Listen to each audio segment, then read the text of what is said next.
La carta a los romanos.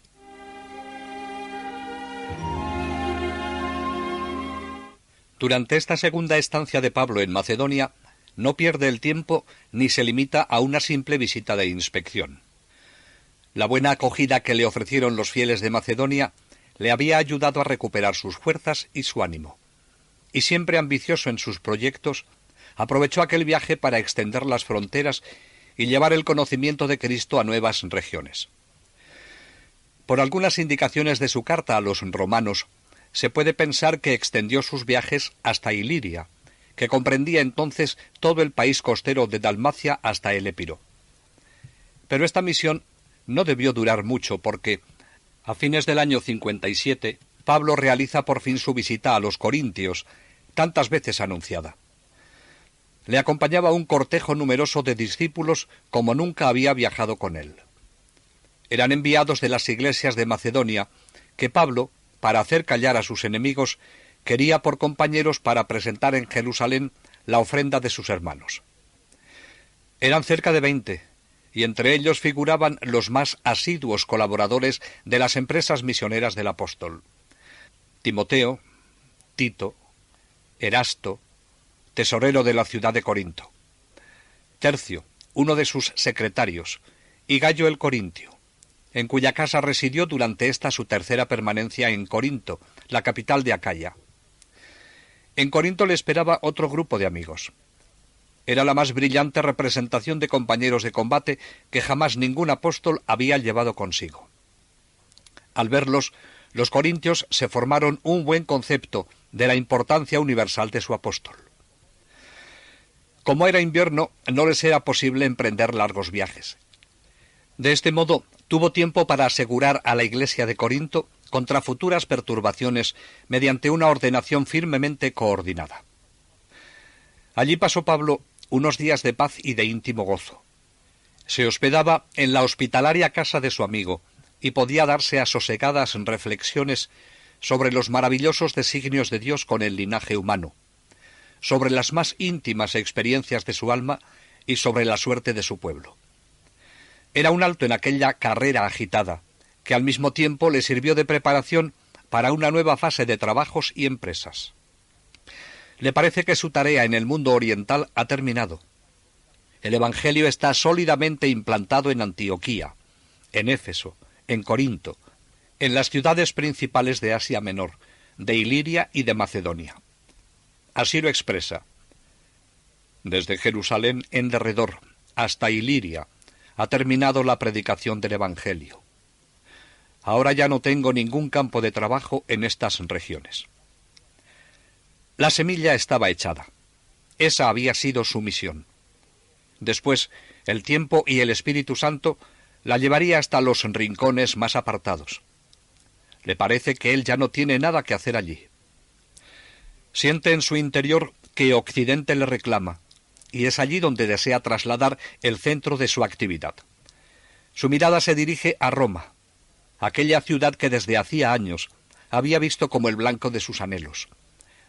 A él no le atraía Roma por ser una gran capital que fascinaba a todo provinciano, sino que tenía una especie de presentimiento de que Roma estaba llamada a ser el centro de la Iglesia. La Roma dominadora del mundo hace crecer en su espíritu la gran concepción de una Iglesia universal, católica. El Evangelio tenía ya un grupo numeroso de discípulos en la capital del imperio, soldados quizá de la cohorte itálica, viajeros romanos de aquellos que oyeron el discurso de Pedro el día de Pentecostés, empleados imperiales en las provincias de Oriente. El primer grupo lo fundaron los judíos, humildes tenderos y ricos comerciantes, vendedores de dátiles y de pescado, médicos y comerciantes. A la sombra de la sinagoga se agrupaban los prosélitos, los que temían a Dios. Ellos fueron también en Roma los mejor dispuestos, y con tal prontitud aceptaron la predicación evangélica que el fanatismo israelita se alarmó. La escisión entre la Iglesia y la sinagoga revistió tal violencia que el emperador Claudio se vio obligado a expulsar de Roma a todos los judíos. Aunque el decreto incluía también a los cristianos, esta comunidad siguió creciendo y se les unían sobre todo de la gentilidad. Y 8 años más tarde puede escribir San Pablo en su carta a los romanos, que su fe era conocida de todo el mundo. Pablo no había fundado la Iglesia de Roma, y siempre fiel a sus principios de no meterse en el campo de otro, estaba decidido a no predicar en ella. Todavía no había sonado aquella voz que dice el libro de los Hechos que escuchó Pablo. Como has dado testimonio de mí en Jerusalén, es preciso que des testimonio de mí en Roma. Pero ya ahora toma la resolución de pasar por Roma camino de España, donde están los límites del mundo, que su celo quiere incorporar a Cristo. Pero antes irá a Jerusalén para presentar las limosnas que tan generosamente le habían dado. Sólo aguardaba que pasase el invierno con los peligros de las tempestades, y que la llegada de la primavera permitiese a los barcos reanudar su tráfico a través del Mediterráneo. Pablo sabe que conviene anunciar su visita para disipar de antemano los rumores que pudieran levantar sus enemigos acerca de aquel viaje. Es preciso desarmar a esos enemigos que no tardarán en llevar el desorden a aquella iglesia, ahora próspera y tranquila, llena de ciencia y de caridad y capaz de instruir a otras, como escribe Pablo. Pensaba que sembrada en aquella ciudad la verdad del misterio de la salvación tendría eco inmediatamente en todas las regiones del imperio. Estos fueron los motivos que le inspiraron la epístola a los romanos. Las circunstancias pueden considerarse decisivas. Pablo está en Corinto, en una tierra que acaba de conquistar. Detrás de él, todo el mundo griego evangelizado. Delante, Roma y el occidente lejano. Entre los dos, Jerusalén, a donde quiere dirigirse, no sin una gran preocupación. Quizá piensa que esta carta a los romanos puede ser su testamento. En todo caso, sí es verdad que con ella cierra un período importante de su vida, con la exposición definitiva del Evangelio de la libertad, por la que tanto ha trabajado y padecido.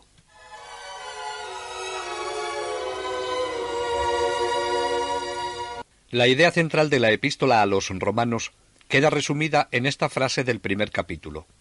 Yo no me avergüenzo del Evangelio, porque es la fuerza de Dios para la salvación de todo creyente, del judío en primer lugar y del griego.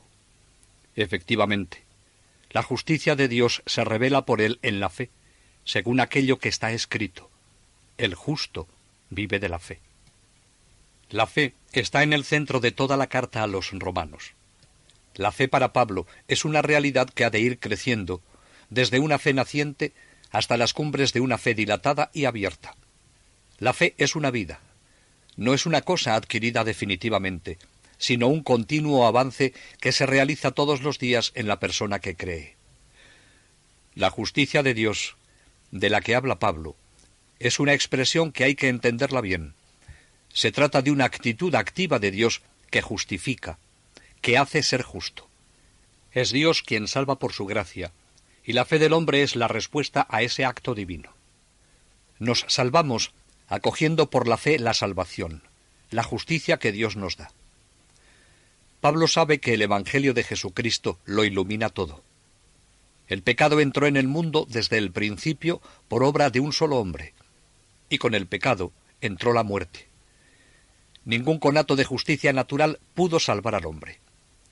Los paganos pudieron conocer a Dios por sus obras y se hundieron en todas las aberraciones del espíritu. Ni le conocieron, ni le glorificaron, ni le dieron gracias. Y Dios, en consecuencia, los entregó a sus pasiones vergonzosas, a los vicios contra la naturaleza. Con toda claridad traza Pablo el retrato de aquellos idólatras, empantanados en la corrupción, repletos de toda clase de injusticia, maldad, codicia, perversidad, llenos de envidia, homicidios, contiendas, fraudes, mala idea, detractores, calumniadores, aborrecedores de Dios, insolentes, soberbios, jactanciosos, ingeniosos para el mal, desobedientes a los padres, ignorantes, pérfidos, desamorados, despiadados. Sin duda tenía presente todo lo que había visto en sus viajes a través del Oriente, y Roma le hubiera causado la misma impresión. Así era la impiedad inexcusable y la vergonzosa impureza del mundo pagano. Pablo se pregunta si el judío ha llegado a encontrar el camino de la justicia. Él así lo cree, pero la realidad implacable le acusa y le condena. Por eso escribe: tú que tienes título de judío y descansas seguro en la ley, y pones tu orgullo en Dios y conoces su voluntad, e instruido por la ley, sabes discernir lo mejor y estás convencido de que tú eres guía de ciegos, luz de los que están en oscuridad, educador de insensatos, maestro de párvulos, porque tienes en la ley la formulación del conocimiento de la verdad. O sea, tú, que enseñas a otro, ¿no te enseñas a ti mismo? Tú, que predicas no robar, ¿robas? Tú, que dices no adulterar, ¿adulteras? Tú, que abominas de los ídolos, ¿saqueas los templos? Tú, que pones tu orgullo en la ley, ¿por la transgresión de la ley deshonras a Dios? Al judío se le puede excusar menos que al gentil, ya que tiene más motivos para conocer a Dios. De nada le sirve la ley, ni las profecías, ni los privilegios. Es ciertamente el hombre de la promesa. A él le pertenece la adopción filial, la presencia esplendorosa de Dios y las alianzas y la legislación, y el servicio del culto y las promesas. Le pertenecen los patriarcas, de quienes, según la carne, desciende el Mesías que está sobre todo, Dios bendito por los siglos. Pero fue infiel al llamamiento divino y apagó la luz que tenía en la mano. Por eso, no hay diferencia entre pagano y judío, porque todos pecaron y les falta el esplendor de Dios, pero son justificados gratuitamente por un favor suyo, mediante la redención realizada por Jesucristo, al que Dios expuso en público como sacrificio expiatorio por su sangre, eficaz mediante la fe para mostrar su justicia perdonando los pecados. Aquí comienza a revelarse el plan divino. Si ha permitido que la humanidad entera cayera en esta sima, es que tenía un medio de salvarla. Dios encerró a todos en la desobediencia, para poder tener misericordia de todos. Oh profundidad de la riqueza y sabiduría y ciencia de Dios, qué inescrutables sus designios e inalcanzables sus caminos. Esas perspectivas inmensas, ante las cuales queda el hombre confundido de asombro y de terror, le preparan a comprender el misterio de su reparación. Este es el núcleo de la mística de San Pablo, y es en esta epístola donde lo expone con más fuerza, con más claridad, con más profundas intuiciones. Si la caída es una riqueza para el mundo, ¿qué no será la restauración, la resurrección de entre los muertos? Si el pasado de la humanidad es abominable, el porvenir que nos promete Jesucristo es espléndido. Si con el pecado de Adán todos cayeron al abismo, con el advenimiento de Cristo se abren horizontes de esperanzas infinitas. Es el misterio de la muerte y de la vida. ¿No sabéis que todos los que fuimos bautizados para unirnos a Jesucristo, fuimos bautizados para unirnos a su muerte? O sea, que fuimos sepultados con él por el bautismo, participando de su muerte, a fin de que como Cristo resucitó de entre los muertos por el poder esplendoroso del Padre, así también nosotros caminemos con un estilo nuevo de vida, sabiendo que nuestro hombre viejo fue crucificado con él, para que fuera destruido el cuerpo del pecado, de modo que nosotros no fuéramos ya esclavos del pecado, pues el que muere queda liberado del pecado.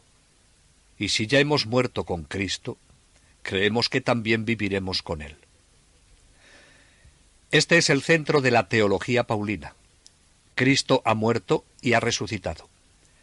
Por el bautismo, el cristiano incorporado con él se convierte en hijo de Dios, se asimila una nueva vida. La ablución es una purificación y un nacimiento nuevo, y no se trata solamente de un símbolo, sino de una realidad profunda que rejuvenece nuestra sangre y penetra hasta los entresijos del ser. Claro que mientras estamos en la tierra, esa muerte no es perfecta, y tampoco esa vida. Mientras el hombre interior, el hombre nuevo, se complace en la unión con Dios, sigue bajo la influencia de un poder que le encadena a la ley del pecado. Por eso exclama Pablo: «Desgraciado de mí, ¿quién me librará de este cuerpo de muerte?» Está salvo en esperanza. Pero la esperanza no engaña, porque el amor de Dios ha sido derramado en nuestros corazones gracias al Espíritu Santo que nos ha sido entregado. Y es que la gracia está para remediar todas nuestras flaquezas, y las pruebas de este mundo, nos dice Pablo, son insignificantes si las comparamos con la gloria que nos aguarda. El Espíritu está con nosotros. Él es el que hace vivir al cristiano y le da la victoria. Si alguno no tiene realmente el Espíritu de Cristo, ese no es de él. Mientras que si Cristo está en vosotros, aunque el cuerpo siga sujeto a la muerte a causa del pecado, el Espíritu, sin embargo, es vida a causa de la justicia. Ahora bien, si realmente el Espíritu de quien resucitó a Jesús de entre los muertos habita en vosotros, el que resucitó a Cristo de entre los muertos vivificará también vuestros cuerpos mortales por medio del Espíritu que habita en vosotros. Esta doctrina tan sublime tiene una resonancia en la vida moral del cristiano. Pablo es un gran moralista, y su ética se une estrechamente con su teología y con su escatología. Es que no hay apartamentos, todo va unido. La vida en la fe tiene una manifestación en la vida moral. Las exhortaciones que pone al final de sus cartas no son generalidades, sino que expresan un ideal muy concreto propuesto a sus discípulos y en realidad a todos los cristianos, a todos los que quieren seguir a Cristo. Porque toda perfección es una imitación de Cristo muerto y sepultado, lo mismo que de Cristo vivo y glorioso. Admira la forma amable con que nos presenta este ideal divino. Nos encontramos, quizá por primera vez, con esa secreta simpatía que atrae constantemente a la Iglesia hacia lo que se puede llamar humanismo en el sentido más noble de la palabra. Después de romper los lazos de la doctrina formalista de los fariseos, parece que ahora quiere romper también el molde judío, deseoso de formar una humanidad más libre y más completa que la del Levítico, y presenta la obra maestra de sus sueños, humana y divina a la vez, dechado de perfección para el griego y para el judío. Si en otro momento decía: «Sea nuestra aspiración todo lo verdadero, lo puro, lo agradable, lo laudable y virtuoso», ahora escribe esta frase que sólo en apariencia puede parecer contradictoria. Por consiguiente, hermanos, estamos en deuda no con la carne, para vivir conforme a la carne. Pues si vivís conforme a la carne, acabaréis muriendo. Pero si con la ayuda del Espíritu hacéis morir las obras del cuerpo, viviréis. Pues los que se dejan conducir por el Espíritu de Dios, esos son hijos de Dios. La teología paulina se resuelve con máximas de una gran limpidez y claridad, que son un eco del Evangelio. Bendecid a los que os persiguen, llorad con los que lloran. Si tu enemigo tiene hambre, dale de comer. Si tiene sed, dale de beber. De esta manera amontonarás sobre su cabeza carbones de fuego. Frente al fanatismo cerrado de los nacionalistas judíos, que hacían continuos esfuerzos por sacudir el yugo de Roma, Pablo aconseja acatamiento a la autoridad. Sus discípulos deben ser ciudadanos ejemplares, no por temor, sino por conciencia. Por su argumentación parece suponer que la autoridad obra con justicia. Si no le deslumbraba la grandeza de Roma, sí admiraba el orden, el sentido organizador, el espíritu de equidad, la continuidad y la lógica que se revelaba en aquel gran imperio. Ideas que latían en el espíritu de Pablo. Él, ciudadano romano, rara vez se decidía a hacer uso de este título, no queriendo vivir al amparo de los grandes, de los dueños del mundo. Pero no podía dejar de reconocer que la unidad del gobierno abría a sus planes horizontes inmensos, y que si había caminado sin peligro a través de las rutas imperiales, se lo debía al talento organizador de Roma. Pero el precepto que les da es general y parte de una certidumbre espiritual. El príncipe es el representante de los atributos divinos, del poder, de la justicia, de la misericordia. Y a esta disposición, que era preciso recordar cuando había tantas rebeldías, se añade otra no menos necesaria: la desconfianza respecto a aquellos que fomentan las divisiones y los escándalos, los judaizantes, los falsos apóstoles, los que siembran la mala semilla. Acerca de cómo deben proceder con ellos, dice: «Apartaos de ellos. Son gentes que no sirven a Cristo sino a su vientre. Con palabras fingidas y bellos discursos engañan a los corazones sencillos». Pablo conocía por experiencia los estragos que su presencia hizo en Corinto. Y si en Roma no han entrado todavía, es preciso tener el alma preparada para librarse de ellos. Y continúa diciendo: «Vuestra obediencia a la fe ha llegado a oídos de todos, y así me alegro por vosotros. Sin embargo, quiero que seáis sabios para lo bueno, inocentes para lo malo». Es el Espíritu el que sostiene nuestra debilidad en este esfuerzo constante e íntimo hacia la perfección. Nosotros no sabemos ni siquiera lo que hemos de pedir, pero el Espíritu ruega por nosotros con gemidos inenarrables, y el que escruta los corazones sabe lo que desea el Espíritu. Además, no estamos aislados. La creación entera gime y está como en dolores de parto, estremecida por la expectación de esa vida nueva. Y de este modo se nos revela la unidad del mundo y de los que en él habitan. Todo fue herido y corrompido por el pecado. Todo se renueva por la acción de Cristo, y por medio de Cristo vuelve a Dios. Dios y el hombre, el cielo y la tierra, se juntan en esta doctrina de un alcance a la vez humano y cósmico. Dios es el principio y el fin de todo.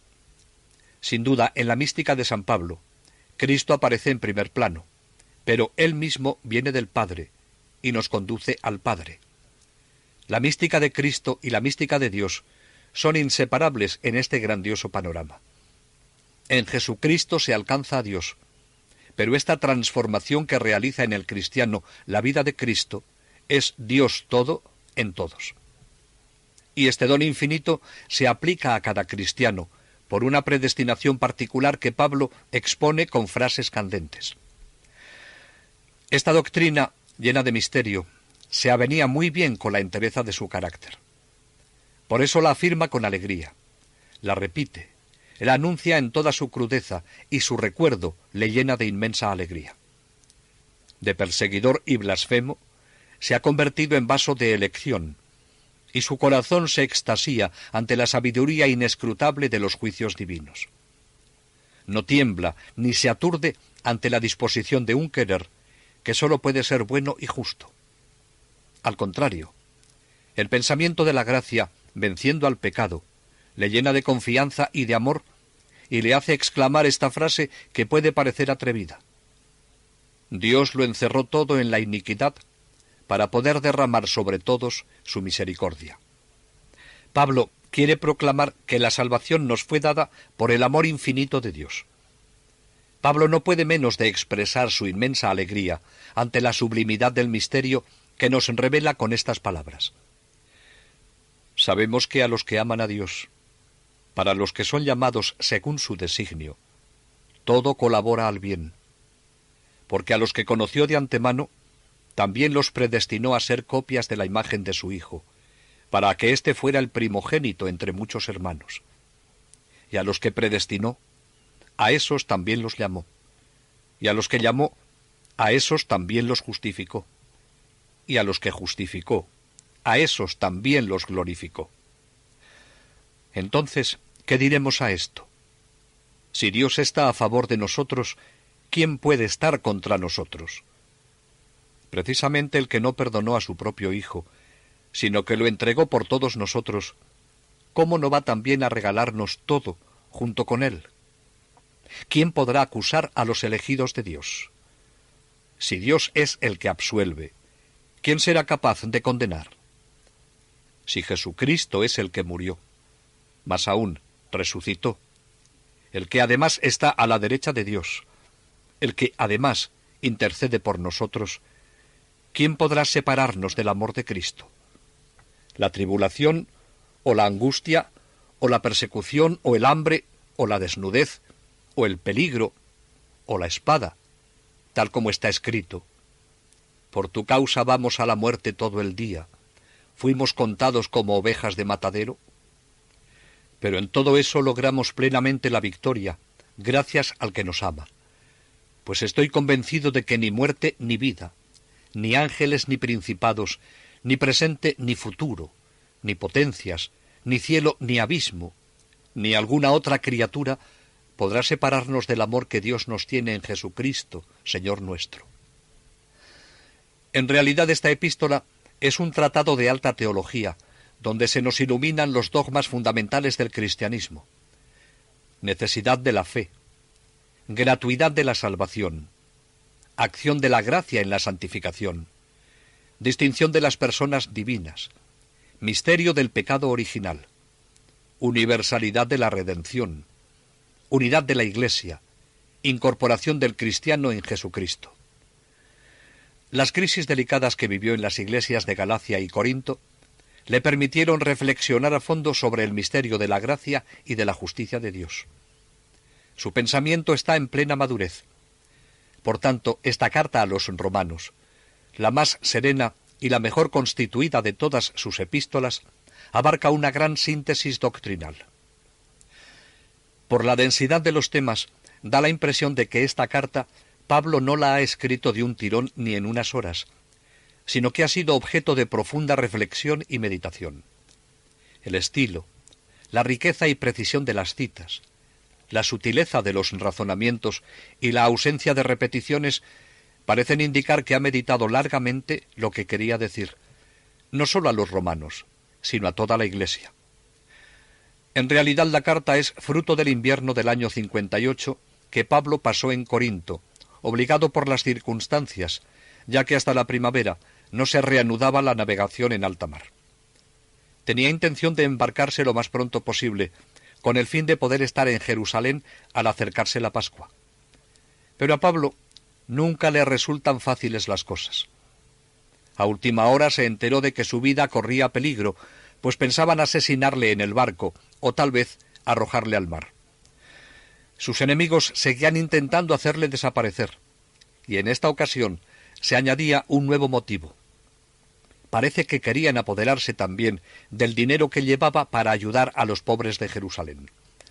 Así parece insinuarlo cuando escribe: «Os suplico, hermanos, por nuestro Señor Jesucristo y por la caridad del Espíritu, que me ayudéis en la lucha, con las oraciones a Dios por mí, para que me vea libre de los que no obedecen a la fe en Judea, y que la ayuda que llevo a Jerusalén sea bien recibida por los santos, para que cuando llegue con alegría a vosotros, si es voluntad de Dios, pueda descansar con vosotros».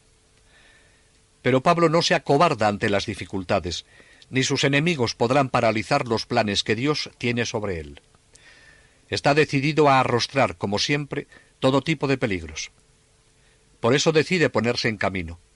Pero en vez de embarcarse, donde fácilmente hubiera podido caer en el lazo de los grandes comerciantes y armadores judíos, decidió hacer el viaje a pie, por lo menos hasta Macedonia.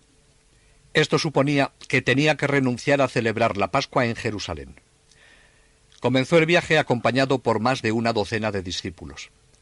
Se detuvo en Tesalónica el tiempo suficiente para saludar a los hermanos de esa comunidad. Desde allí, algunos de sus compañeros se embarcaron para Troas. Pablo, con los otros, llegó hasta Filipos, donde quiso pasar la Pascua judía, pero sobre todo para solemnizar el aniversario de la muerte de Jesús, nuestro verdadero Cordero Pascual. Tomaba todas estas precauciones para despistar a sus enemigos. En el puerto de Neápolis, tratando de pasar inadvertido, se embarcó acompañado de Lucas, que en los Hechos de los Apóstoles recoge todo lo sucedido a lo largo de este viaje. El comienzo fue poco favorable, por lo que perdieron varios días en la travesía. En Troas, Tenían que hacer trasbordo, y allí se encontraron con los demás compañeros. Allí tuvieron que pasar 8 días hasta encontrar un navío. Pero Pablo no pierde el tiempo. Son días de intimidad de los viajeros con los hermanos de aquella comunidad. Al atardecer del último día, reunió a los fieles para la fracción del pan en una gran sala de la casa. La multitud llenaba el recinto y Pablo se extendió en el discurso de despedida, dándoles consejos e instrucciones. Después de consagrar y distribuir el cuerpo de Cristo, a las primeras horas del alba se dispuso a continuar su viaje. Los compañeros se embarcaron inmediatamente, pero él prefirió hacer aquella etapa por tierra. Al anochecer se encontraron todos en Asos. Al día siguiente todos se embarcaron. El barco pasó frente a Éfeso sin hacer escala, pero en el cercano puerto de Mileto las necesidades del tráfico le obligaron a detenerse allí varios días. Como siempre, Pablo aprovecha su estancia en esta ciudad para fortalecer y dar nuevo impulso a las comunidades ya fundadas. Envió un recado a los notables de la iglesia de Éfeso, rogándoles que vinieran a verle. Con alegría recibieron el aviso, y al día siguiente estaban junto a él gozosos de escuchar sus palabras. Les reunió en un edificio que estaba junto a los muelles. Allí les habló largamente, exhortándolos a velar por la iglesia de Dios y a conservar en toda su pureza la doctrina que les había predicado. En el discurso vibra la emoción que se percibe ante un adiós definitivo. Pablo pone toda su alma en cuanto dice, y si en Atenas se reveló su gran inteligencia, aquí es su corazón el que se pone de manifiesto. San Lucas en los Hechos recoge lo esencial de ese discurso que merece la pena escuchar con la misma atención que aquellos oyentes de entonces. Vosotros sabéis cómo me he portado con vosotros todo el tiempo desde el primer día que puse el pie en la provincia de Asia, sirviendo al Señor como esclavo, con toda humildad y lágrimas, y entre pruebas que me vinieron en las conjuras de los judíos. Como no he tenido reparo en indicaros y enseñaros públicamente y por las casas todo lo que os traía cuenta, testificando ante judíos y griegos la necesidad de la conversión a Dios por la fe en Jesucristo nuestro Señor. Y ahora mirad, yo, encadenado por el Espíritu, me encamino a Jerusalén sin saber lo que en ella me va a venir, fuera de que en todas las ciudades me asegura el Espíritu Santo que me aguardan cadenas y tribulaciones. Pero no considero mi vida digna de ser mentada siquiera, para poder terminar mi carrera y el ministerio que recibí de parte del Señor, de Jesús, dar testimonio del Evangelio de la gracia de Dios. Cada palabra de Pablo llega al corazón de sus oyentes que le conocen y se sienten impresionados cada vez que le oyen por su sencillez y al mismo tiempo su grandeza, su valor y generosidad, su humildad y paciencia, que ha sabido ganarles para Cristo con tanta discreción y desinterés. Pablo sigue hablando. Y ahora, fijaos, yo sé que ya no veréis mi rostro todos vosotros, entre quienes pasé predicando el reino. Por eso os testifico en el día de hoy, que estoy limpio de la sangre de todos, pues no he tenido reparo en indicaros todo el plan de Dios. Tened cuidado de vosotros y de todo el rebaño en el que el Espíritu Santo os puso como guardianes para pastorear la iglesia de Dios, que adquirió por la sangre de su propio Hijo. Yo sé que después de mi partida entrarán hasta vosotros lobos feroces, que no perdonarán al rebaño, y que de entre vosotros mismos surgirán unos diciendo cosas perversas para desviar a los discípulos detrás de ellos. Por eso velad, acordándoos de que durante 3 años, noche y día, no dejé de avisar con lágrimas a cada uno. Pablo sabe exteriorizar con viveza sus sentimientos más íntimos. Y ahora os encomiendo a Dios y a la palabra de su gracia, que puede edificar y daros la herencia entre todos los santificados. No he deseado plata, ni oro, ni ropa de nadie. Vosotros mismos sabéis que estas manos han proveído a mis necesidades y a quienes están conmigo. En todo os he mostrado que, fatigándose así, hay que acoger a los débiles y acordarse de las palabras del Señor, de Jesús, que dijo: «Mayor felicidad es dar que recibir. Para Pablo empieza una nueva etapa, difícil, pues el Espíritu ya le ha avisado que le aguardan cadenas y tribulaciones. Pero Pablo está dispuesto a seguir a su Maestro hasta dar la vida por él y llevar hasta el fin la obra encomendada. Y en Pablo, las palabras se traducen en hechos. Pronto tendrá ocasión de manifestar que el apóstol de Jesucristo quiere seguir los pasos de su Maestro.